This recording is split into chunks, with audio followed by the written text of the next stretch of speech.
All right.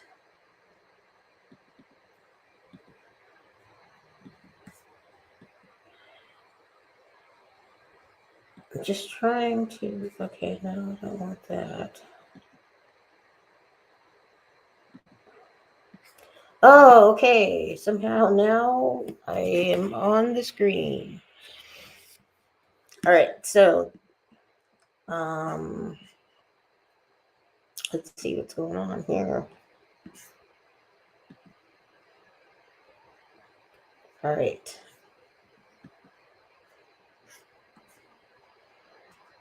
Okay, that's something different. So let's go back to this. All right.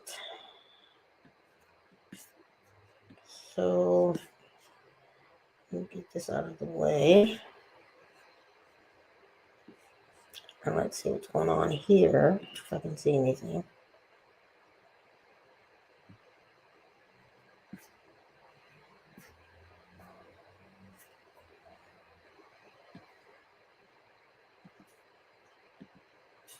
All right.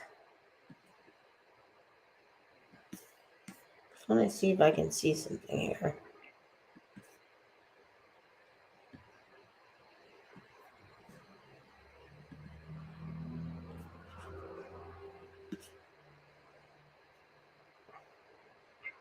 Oh, so I can see something here. All right. Well, I don't think I'm going to be able to. Oh, so I can see something here. All right. Well, I don't think I'm going to be able to. Oh, so I can see something here. All right. Well, I don't think I'm going to be able to. Oh, so I can see something here. All right. So. All right. Well, I don't think I'm going to be able to. Oh, so I can see something here. All right. So. All right. Well, it's like an internal loop. I don't know if this is going to be recorded or not. All right. So. Let me see. It's like an internal loop. I don't know if this is going to be recorded. So yeah, I won't know if it's recorded or not. So we'll see. I don't want to keep playing it on the other page.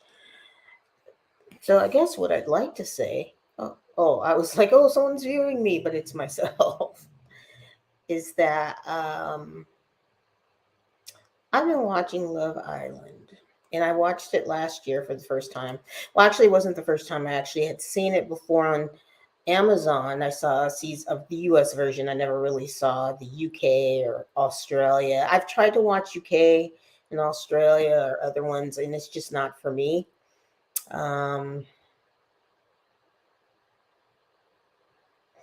But what I can say is that it hasn't been lost on me on all the versions, whether or not I finished them or not. Because the UK, I've seen parts of it, but I just got bored, quite frankly.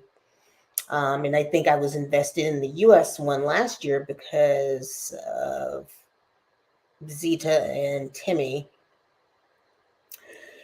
And I just actually were more compelling, and I thought that people were more attractive. Just, that's just my opinion.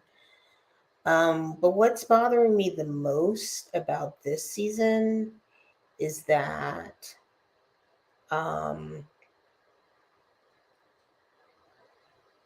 just the hatred that I think KK and Keenan have gotten. I get that their relationship is, I guess, what some people call toxic, but I just see it as a relationship. And as another YouTuber pointed out, who's a male,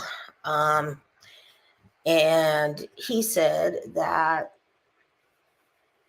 in the real world, their relationship would totally work because they wouldn't be living with each other and they wouldn't be on television where the viewers know, and then also their fellow castmates and producers or whomever know every step that they're making, right? So you would be able to date other people without it coming off a certain way. But I think in the villa, it's supposed to come the same thing, right?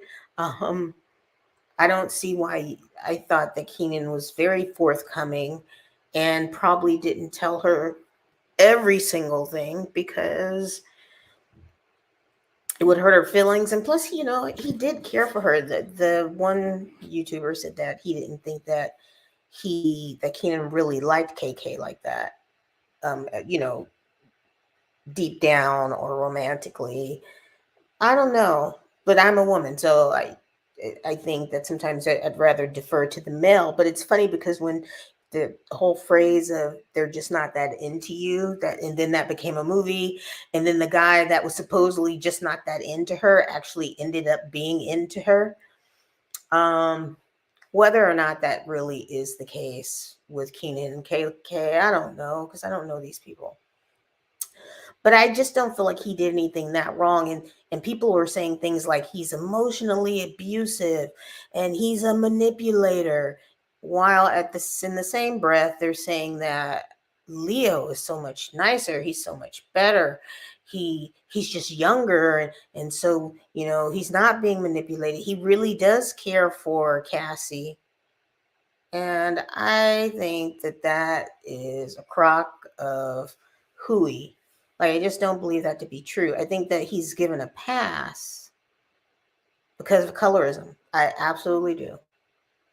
This Leo actually went and had intimate relations with the woman in Casa Amor, and then repeatedly lied to each woman, telling each woman that he preferred that woman, he wanted to be with that woman, and only did he tell the truth when he was cornered and there was no other option.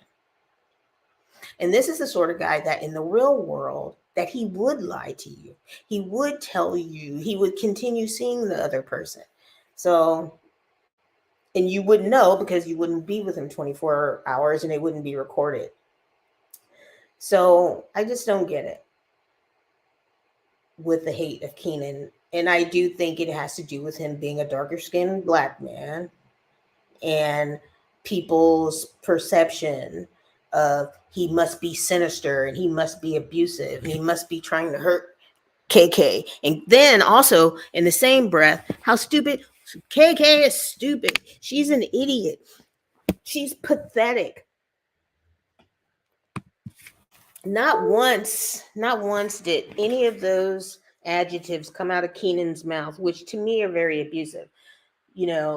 As the public viewers, we've gone out of control. Like, we've let the internet allow, and myself included, sometimes I have to kind of correct myself. Like, don't call these people that you don't know names.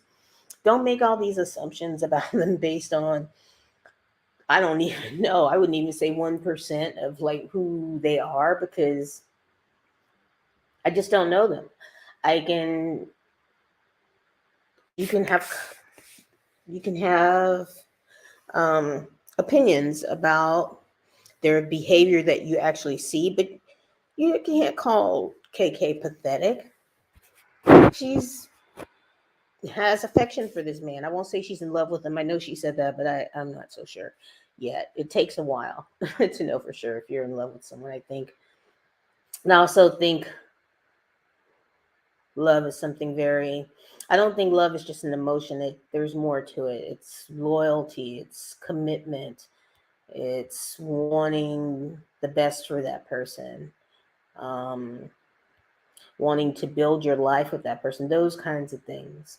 And it takes more than a couple of weeks or a few weeks to, I think, be in love with someone. But she really, at this point, is very much enamored and wanting him. She wanted him above everyone else. If she didn't, she would have just stayed at the villa.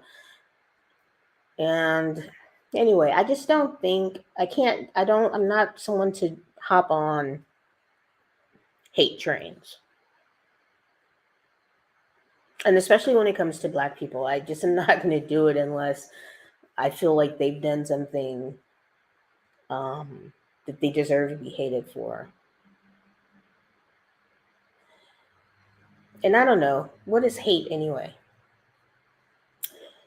I don't think, for you to hate someone, I mean, maybe you would hate someone that harmed your children or tried to destroy your life or something like that, possibly.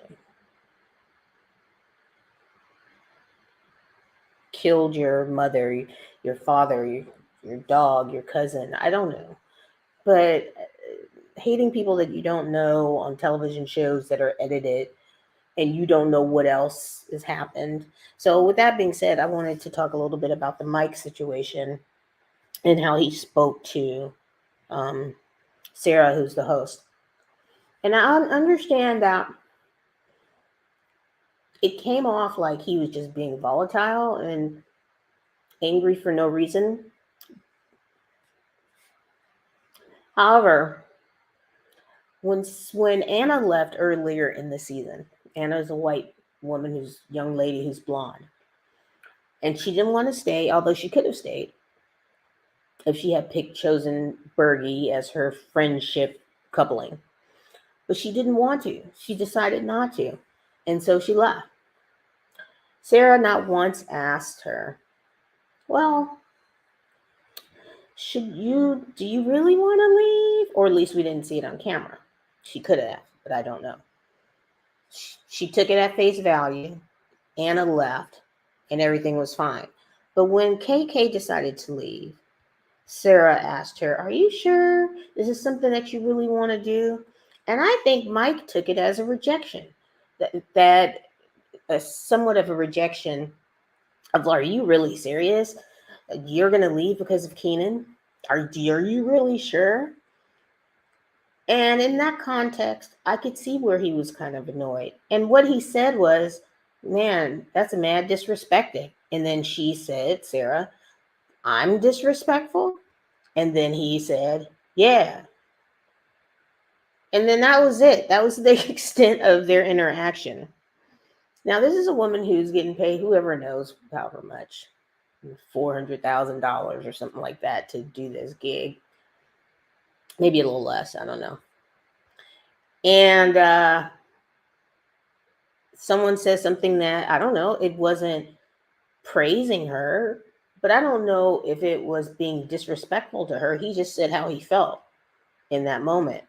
And who knows what Sarah said to him or how they've been treating the contestants. He didn't call her out her name. He didn't move towards her. He didn't put his hands in her face. He didn't say anything.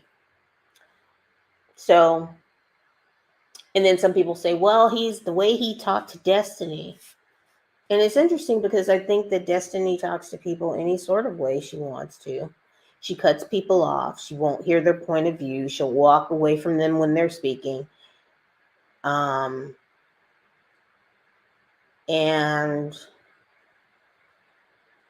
it's all good. It's fine. Everybody's like, you go, girl. You can snapping their fingers and whatnot. So I'm just curious why when he wasn't stroking her ego. This is Destiny and Mike. He wasn't stroking her ego. He was putting his foot down and he was just being firm. And that's the thing I think. I think when Black people are not extra friendly towards others, that somehow we have an attitude. I remember once, it's just really an aside, but I'm a targeted individual. And if you don't know what that means, you should go look it up. But basically, I'm a pariah in my community of people that I don't know. I just moved here 5 years ago. I don't know these people. But, you get on some blacklists and then, they decide that they don't want you in your community and then they'll follow you around and they'll do a whole host of other things that are just very horrible. And I remember, there's been times where I've just been very isolated and not going outside. And so after a period of that, like a year ago, and then I started going outside, then I was just like, okay, I'm not going to speak to these people. I just want to do my own stuff. And then they insisted Like they will get in, this is part of targeting. They'll insist that you talk to them. They'll get into your face, and if I don't speak to them, they're like, well, what's wrong? And I'm like, I don't even know you. Why do I have to speak to you? And if I don't, then somehow I'm being unfriendly. And it's, which is true, I'm maybe being unfriendly, but I'm not being disrespectful because I don't have to speak to you. So anyway, I just said all that to say is that I don't really know about the mic thing, and I'm not trying to excuse disrespectful behavior. However, I think that we do need to start questioning things that we see. And I think I've had a problem with Love Island from the get-go. Not so much the last season, because the great thing about it was that Zeta and Timmy stayed together, and they were together. And regardless to if they broke up afterwards or it wasn't technically real, which I think is something we should question about any dating show. I don't know. I think there's like one of the Bachelor relationships that they're together, and then that one or two maybe at this time Love is Blind couples. But generally, I don't think any of these relationships are like real, like the ones you have when you're just a regular person in the real world. So I think you should question all of these television relationships. But